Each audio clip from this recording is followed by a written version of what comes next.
하나님의 말씀 함께 보시겠습니다. 사도행전 27장 27절부터 44절까지 말씀입니다. 사도행전 27장 27절부터고요. 신약성경 236면부터 시작됩니다. 27절부터 44절까지 말씀 나눠서 보시겠습니다.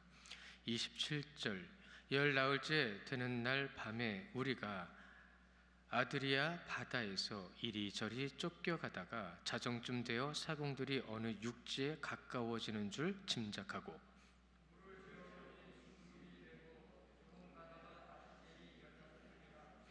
암초에 걸릴까 하여 고물로 닷 넷을 내리고 날이 새기를 고대하니라.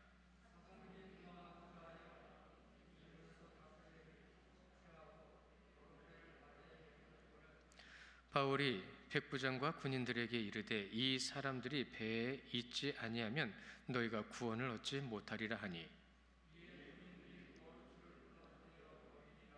날이 새어가매 바울이 여러 사람에게 음식 먹기를 권하여 이르되 너희가 기다리고 기다리며 먹지 못하고 줄인 지 오늘까지 열 나흘인즉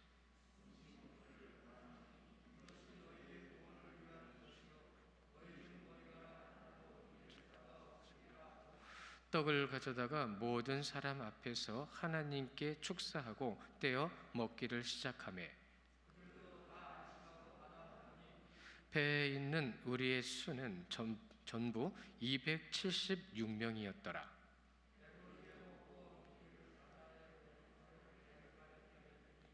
날이 새매 어느 땅인지 알지 못하나 경사진 해안으로 된 항만이 눈에 띄거늘 배를 거기에 들여댈 수 있는가 의논한 후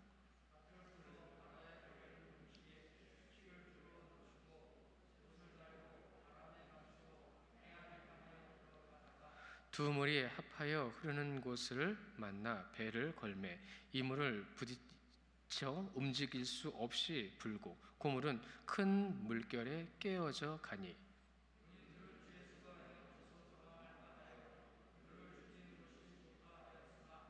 백부장이 바울을 구원하려 하여 그들의 뜻을 막고 헤엄칠 줄 아는 사람을 명하여 물에 뛰어내려 먼저 육지에 나가게 하고 그 남은 사람들은 널조각 혹은 배 물건에 의지하여 나가게 하나 마침내 사람들이 다 상륙하여 구조되니라. 아멘. 지난주도 그렇고 배에서 고물이 나오고 이물이 나와요. 그렇죠? 여러분 기억나시죠? 예수님께서 고물에 베개를 비고 주무셨던 거 기억나시죠? 배 뒤쪽을 고물이라고 그래요. 그리고 배 앞쪽을 이물이라고 하고요. 그렇게 이해를 하시면 훨씬 이 말씀 내용을 이해하시기가 좋으실 거고요. 바울이 탄 배가 알렉산드리아 배라고 했습니다. 큰 배예요. 들리는 자료에 의하면 600명까지도 태울 수 있는 배였다고 해요. 그러니까 엄청나게 큰 배인 거죠. 그 큰 배에 이제 여러분 잘 알고 계시는 목적이 있는 배였고요. 그 배에 타서 배가 이제 항해를 시작하다가 무슨 일이 벌어졌어요. 유라굴라 광풍입니다. 그 광풍이 그들을 힘들고 어렵게 할 때 그 순간을 여러분 한번 잘 보세요. 그 배에 탄 사람 중에서 오늘 말씀이니까 276명이라는 인원수까지 나오는데요. 그 배에 탄 사람 중에서 하나님을 믿는 사람이 몇 명이라고요? 여러분 1명입니다. 1명. 그리고 하나님의 말씀대로 그 말씀에 매임받은 자가 누구라고요? 몇 명이라고요? 1명이에요. 1명. 배에 탄 모든 사람들이요 그 1명의 말을 듣지를 않아요. 들으려고도 하지 않고요. 결과가 어떻게 됐는지 여러분 지금 보고 계십니다. 그렇죠? 그리고 율리오는 바울을 신뢰하는 사람이었기 때문에 바울이요 이보시오, 이거 배 지금 출발하면 안 됩니다라고 더 호소했을 수도 있었어요. 해도 됐을 거고요. 그래도 소용없었습니다. 율리오도 그렇고 선장도 그렇고 선주도 그렇고 이 사람들이 자기들끼리 마음을 모아가지고 그냥 출항시켜버린 거예요. 그러니까 사도 바울 입장에서는 그 사람들이 자기 말을 안 들을 거라는 것도 알고 있었어요. 자, 이제 어떻게 되는가 보자. 여러분 이 말이 굉장히 무서운 말입니다. 여러분이 하나님의 말씀대로 말씀 안에 삶을 살아가는 거하고 그렇지 않은 삶을 살아가는 것 가운데에 그렇지 않은 사람을 볼 때에 뭐라고 말할 수 있죠? 어떻게 되는지 보자. 여러분, 이것은 비꼬는 것도 아니에요.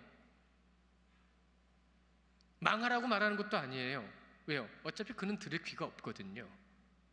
여러분이 오늘 이 말씀 가운데에서 내 말을 들으시오라고 했던 바울의 말을 아무도 듣지 않고 들으려고도 하지 않은 것을 우리는 지금 보고 있어요. 그러나 그 상황 가운데에서 성도로서요, 사도 바울은 진짜 성도로서 하나님 믿는 자의 모습으로서 그 자리에서 자기 말을 아무도 듣지 않아도, 아무도 듣지 않는 그 상황에 위협이 다가올 걸 알면서 그 자리에서 그가 지금 뭘 하고 있죠? 여러분, 말씀 가운데 잘 찾아보셔야 됩니다. 나와 있지 않아도 그가 무엇을 하고 있는지 알 수 있어요. 그것이 무엇이냐면 기도였습니다. 하나님의 사자가 그를 왜 찾아왔겠어요? 하나님 어찌하면 좋겠습니까? 응답이었습니다. 아무도 들어주지 않아도, 내 말을 아무리 듣지 않아도, 여러분, 우리는 하나님 앞에서 우리는 하나님의 말씀대로 있어야 됩니다. 그것 가운데 가장 중요한 것이 말씀 보는 것과 기도하는 것이죠. 그러나 지금 이 배를 탄 이 상황에서는 사도 바울의 입장에서는 할 수 있는 것은 그들이 짐을 바다에다 던지든 모든 기구를 던지든 살기 위해서 몸부림치는 것 가운데서 같이 도와줄 수 있는 방법밖에는 없었어요. 왜요? 아무도 안 들어주니까. 유라굴라 광풍에 휘둘리고 있는 이 알렉산드리아 배, 여러분, 이 배를 가만히 한번 생각을 해보세요. 이 애굽에서 밀을 싣고 로마로 가는 배입니다. 근데 600명까지 실 수 있는 엄청나게 큰 배에 밀을 잔뜩 싣고 가고 있었어요. 근데 거기에 헐러세움에서 죽임당할 죄수들도 함께 싣고 가고 있었어요. 여러분, 이 배를 볼 때에는 로마를 상징하는 배라고 할 수 있어요. 왜요? 로마의 황제가 직속으로 세운 군사들이 거기에 타고 있었거든요. 그러니 세상적으로 볼 때에도 여러분, 그 배는요, 세상의 탐욕과 타락이 다 실려있는 배였어요. 그 배가 지금 어떻게 가고 있죠? 아무 말을 안 듣고 그냥 그 타락과 탐욕의 물결에 발맞춰 그냥 항해하여 나갔던 배예요. 물론 믿는 자들도 풍파를 만날 때는 있습니다. 그러나 여러분, 오늘 이 풍파가 무엇을 의미하는지 거기서 찾아보시기를 원하고요. 그 배는 속절없이 파선의 위기에 지금 처해 있어 두려움에 떨고 있습니다. 엄청난 파도예요.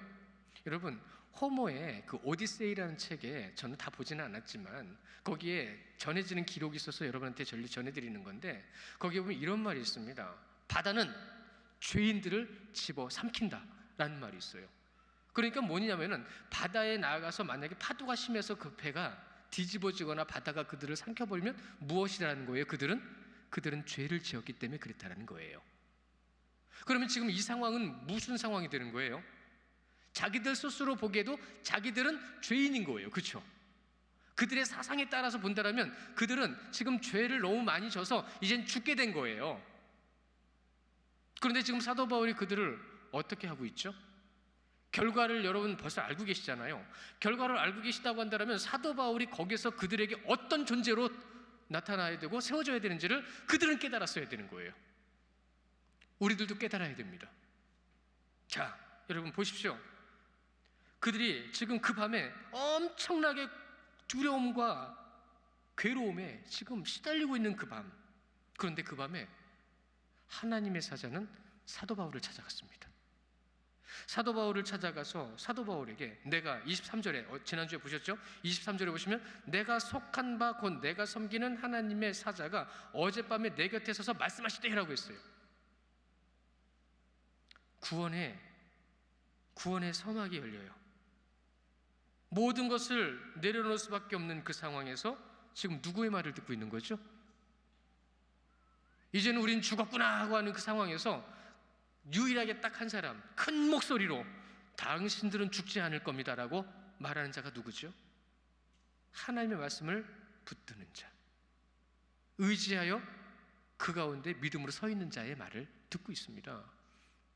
그들에게는 하나님의 뜻으로 인하여 소망의 길로 이제 들어서게 되는 거예요. 근데 아직까지 두려움에 떨고 있어요. 믿음이 없으니까요. 24절에 보시면 바울아 두려워하지 말라. 내가 가이사 앞에 서야겠고 또 하나님께서 너와 함께 항해하는 자들을 다 내게 주셨다 하였으니, 바울이 살면 그들도 사는 거예요. 그러니까 바울에게는 지금 가장 중요한, 아주 중요한 사명이 있는 거예요. 그들이 몇 명이나 구원받았는지는 모르겠어요. 오전에 드린 말씀을 대입시켜 보면 사도 바울은 그 안에 있는 영혼들을 살렸죠. 몇 명인지는 모르지만 그렇게 쓰임받는 자리였던 거예요. 25절에도 보시면 그러므로 여러분이요 안심하라. 나는 내게 말씀하신 그대로 되리라고 하나님을 믿노라. 하나님의 뜻대로 될 줄 여러분 믿으시기를 축원합니다. 하나님의 뜻이 어떻게 이루어질지는 어디서 알 수 있죠? 말씀 안 들어도 알죠. 사도 바울의 선포가 모든 사람에게 안심을 준 것은 아니었어요. 그러나 바울의 믿음, 그가 구원의 길로 인도하는 길, 그렇게 쓰임받은 자였다는 거예요. 그에겐 믿음이 있었거든요. 교회가 지금까지 세워지고 이어져 올 수 있었던 것은 여러분, 하나님의 말씀을 있는 그대로 믿는 자가 있었기 때문입니다. 그 외에 다른 사람들은 어느 공도 아무것도 없어요. 물론 공로는 오직 예수 그리스도에게만 있지만 우리로 하여금 믿게 하신 그 믿음, 그 말씀을 붙들고 그대로 서 있으려고 했던 그들로 인해서 지금까지 교회는 설 수 있었던 거예요. 교회 안에서는 분명히 나보다 더 순전한 믿음을 가진 분들이 있습니다. 그것을 잊지 마십시오. 그분들에 의해서 교회가 하나님께로 나아갈 수 있게 된 것이라는 것을 우리는 기억해야 되고, 믿음은 나로부터라는 말을 많이 하세요. 그래서 여러분에게도 믿음은 여러분으로부터 시작되어야 되기를 간절히 원합니다. 여러분이 그런 믿음을 통해서 교회가 세워지는 놀라운 역사가 하나님의 뜻 가운데서 순종하는 자들을 통해서 나타나야 되는 거죠. 저는 이것을 전해야 될 의무가 있는 사람이고요. 저도 그거에 동참해야 되는 거고요. 내가 그런 순전한 믿음을 갖기를 주님께 항상 기도하시기 바랍니다. 알렉산드리아 배는 그렇게 풍랑에 장장 10나흘이나 휘둘리고 있었어요. 흔들리고 있었어요. 괴롭힘을 당하고 있었어요. 그 10나흘 동안 몇 킬로를 갔냐면 800킬로를 흘러갔어요. 그 위험한 속에서 800킬로를 밀려간 그 상태에서 거기에서 주시는 위로는 오직 하나님의 위로뿐이었습니다. 하나님만이 위로였고 하나님만이 우리의 삶의 소망이었던 거죠. 단지 하나님의 말씀을 전하고 하나님을 사람들로 믿게 하고 있는 것은 사도 바울이죠. 그들의 몫이에요, 믿는 것은. 그러나 그들은 지금 사도 바울을 바라보고 있는 건 사실입니다. 주석에 보면 그래서 이렇게 기록을 하고 있어요. 알렉산드리아 배의 실질적인 선장은 사도 바울이었다. 하나님께서 그로 하여금 구원의 길로 인도하는 인도자로 그를 세웠기 때문이다. 여러분이 구원의 길로 인도하시는데 쓰임받는 분들 되시기를 원해요. 여러분의 모든 삶 가운데 놀라운 역사가 그렇게 나타나기를 간절히 원합니다. 그렇습니다. 지금 상황을 보면 모든 사람들이 사도 바울을 바라보고 있는 거예요. 그 모든 남은 소망이라고 하는 것은 결국은 사도 바울의 말뿐이었던 거예요. 그것은 하나님의 말씀이었죠. 27절 하반절에 한번 보세요. 뭐라고 되어 있죠? 어느 육지에 가까워지는 줄 짐작하고라고 되어 있죠. 그런데 그 27절 앞에 26절을 한번 보세요. 뭐라고 되어 있습니까? 한 섬에 걸리리라 하더라. 걸리기 전에, 섬에 가까워지기 전에 이미 주님께서 말씀하신 거예요. 그들은 섬이 가까워진 것을 볼 때에 하나님께 영광 돌릴 수 있는 사람들이 됐어야 되지만 그럴 만한 사람들이 아니었어요. 그것을 알고 있는 것은 사도 바울뿐이었다는 거예요. 사공들이 육지가 가까워졌다는 것을 알았다는 것은요, 여러분, 그땐 구름도 아주 짙게 어둡게 껴있고 밤이었고 눈에 보이는 건 아무것도 없는데 섬이 가까워졌다는 것을 어떻게 알았을까요? 여기서는 짐작이라고 돼 있죠. 여러분, 사공의 역할입니다.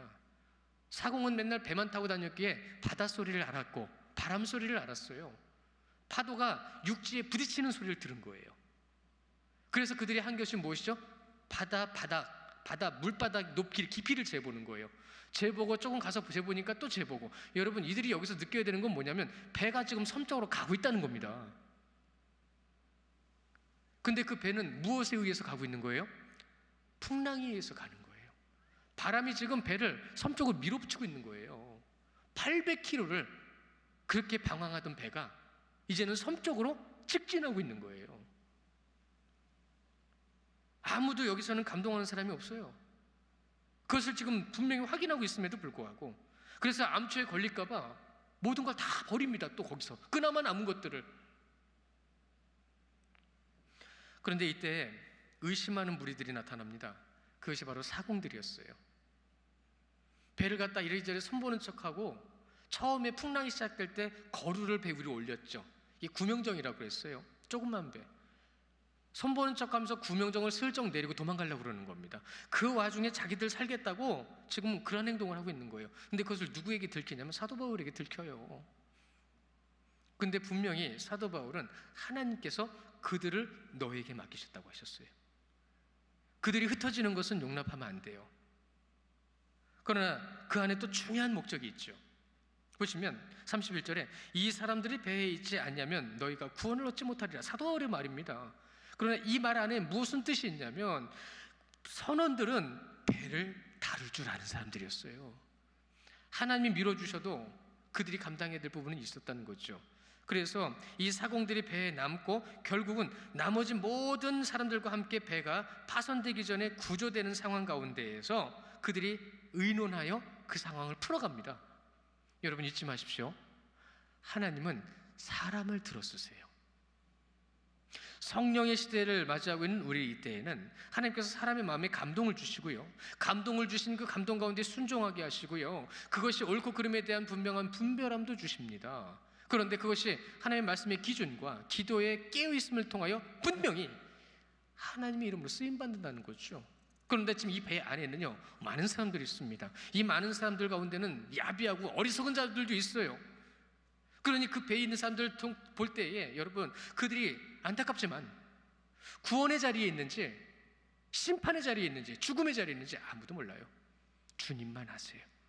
그러나 잊지 마십시오. 믿지 않는 자들조차도 하나님은 들어 쓰십니다. 이제 날이 밝으면 섬에 상륙할 수가 있게 됐어요. 오랜 시간 제대로 먹지도 못하고 쉬지도 못한 그들에게는 너무 지친 시간이었습니다. 그래서 그때에 사도 바울이 떡을 먹고 힘을 내라라고 얘기해요. 아무 정신이 없어요. 뭘 먹고 기운을 차려야 될 정신도 없어요. 왜요? 이제 죽게 생겼거든요. 그때에 여러분 잊지 마십시오. 하나님을 믿고 침착하여 그분의 뜻을 바라보는 자만이 그 가운데에서 지혜를 발휘할 수 있었어요. 이들이 내일 상륙하게 되면 지금 이 모습 가지고는 이 배에서 빠져나가기 어렵다는 것을 그는 간파한 거예요. 통찰력이 있었던 거예요. 모든 상황에서. 여러분, 무엇을 어떻게 해야 할지 모를 때에 하나님을 의지하고 하나님을 바라보십시오. 그래서 이런 말이 있어요. 잘 들어보세요. 지혜는 하나님을 의지할 때에 발동되는 능력이다라고 얘기를 해요. 지혜는 하나님을 의지할 때 발동되는 지혜. 그래서 그리스도인들은 지혜가 있어야 되는 거예요. 그 지혜는 선한 뜻과 선한 결과를 낳습니다. 누구도 힘들고 누구도 괴롭게 만들지 않아요. 주님께는 기쁨이요, 우리에게는 평화로다. 그러한 자리에서 34절에 보시면 이것이 너희의 구원을 위한 것이 아니요 너희 중 머리카락 하나도 잊을 자가 없으리라. 구원을 위한 것이요. 35절 36절에도 이렇게 말씀하시죠. 떡을 가져다가 모든 사람 앞에서 하나님께 축사하고 떼어 먹기를 시작하며 그들도 다 안심하고 받아 먹으니라. 신기하지 않으세요? 하나님은 믿지는 않은데 그 자리에서 사도 바울의 그 믿음과 그 평안함이 그들에게 끼쳐지고 있어요. 평안하게 안심하여 밥을 먹고 있다는 겁니다. 저는 이 얘기를, 이런 유의 얘기를 하면 항상 다윗이 생각이 나요. 그렇게 쫓겨가는 순간에도 단잠을 잘 수 있었던 것은 도대체 무슨 믿음일까? 저는 항상 그렇게 생각을 해요. 기억나시는지 모르겠어요. 이 항해가 처음 시작될 때, 이 항해를 바라보는 신학자들이 그 무리를 통해서 이렇게 말을 했습니다. 이들의 항해를 통해서 유라굴라 강풍은 그들을 사망의 어둠 속으로 이끌었고 바울을 이끄는 하나님께서 이들을 구원의 자리로 옮겨 빛을 보게 하셨다. 이 항해 시작할 때 말씀 전할 때 이 말씀을 드렸어요. 지금 이들에게 이제 무엇이 비춰지는 거죠? 당연히 빛이 비춰지는 거죠. 누구에 의해서요? 믿는 자에 의해서요. 근데 그 믿는 자에 의해서 지금 무엇을 하고 있죠? 떡을 떼고 있습니다. 근데 이 축사라는 말이 예수님께서 축사하신 것과는 달라요. 왜냐하면 그 자리에 앉아있는 사람들은 누구냐면 로마인과 이방인들이었습니다. 축사가 뭔지를 몰라요. 그러니까 감사기도를 한 거죠. 감사기도를 해서 축사라고 얘기를 했는데 이 축사의 목적은, 축사라고 한 이유는 무엇이냐면 이것을 하나님께서 베푸신 것이고 하나님께 감사해야 된다라는 그 뜻을 분명히 전하기 위해서 기록한 것입니다. 그들은 지금 무엇을 바라보고 있죠? 어떻게 서 있죠? 어디로 가야 하죠? 그 모든 것이 이제는 어디로 집중되고 있습니까? 사도 바울의 기도로 집중되고 있어요. 그가 믿는 믿음으로 집중되고 있다는 얘기죠. 그들이 다 안심하고 축사하여 식사를 하고, 그리고 사도행전 여러분 잘 아시지만 이 사도행전의 저자가 누가입니다. 누가가 이 37절에 보시면 탄 사람들의 숫자를 헤아리고 있어요. 그렇죠? 이 숫자를 헤아리는 것은 여러분 여기서도 오전에 말씀드린 153이라는 그 물고기의 숫자와 똑같은 의미예요. 사실적인 사건, 한 명도 빠짐없이 다 살아났다라는 거. 이것을 분명히 기록하기 위해서 그 역사적인 기록을 남겨주고 있는 거죠. 그렇게 떡을 먹고 난 후에 이제는 섬에 상륙할 준비를 합니다. 잘 들어보세요. 그나마 남아있는 모든 것을 다 버렸다고 그랬어요. 그나마 조금 남아있는 식량을 먹고 이제 그것만도 남은 것도 다 버리는 거예요. 왜요? 배를 가볍게 해야 최대한 육지에 들어갈 수 있으니까요. 그런데 이 의미를 이렇게도 말합니다. 그나마 남아있는 모든 것을 다 내려놓고 주님이 원하시지 않는 모든 것을 다 버리고 그들은 구원의 자리로 나아갔다. 구속사적인 의미로 말씀을 드리면 참 드릴 말씀이 많아요. 그러나 오늘 이 말씀에서는 드디어 날이 밝았고 이제 상륙할 준비를 합니다. 이 정비된 항구가 아니다 보니까 자연 해안이잖아요. 거기에다가 어떻게 돼야 될지는 아무도 몰라요. 근데 누구만 알죠?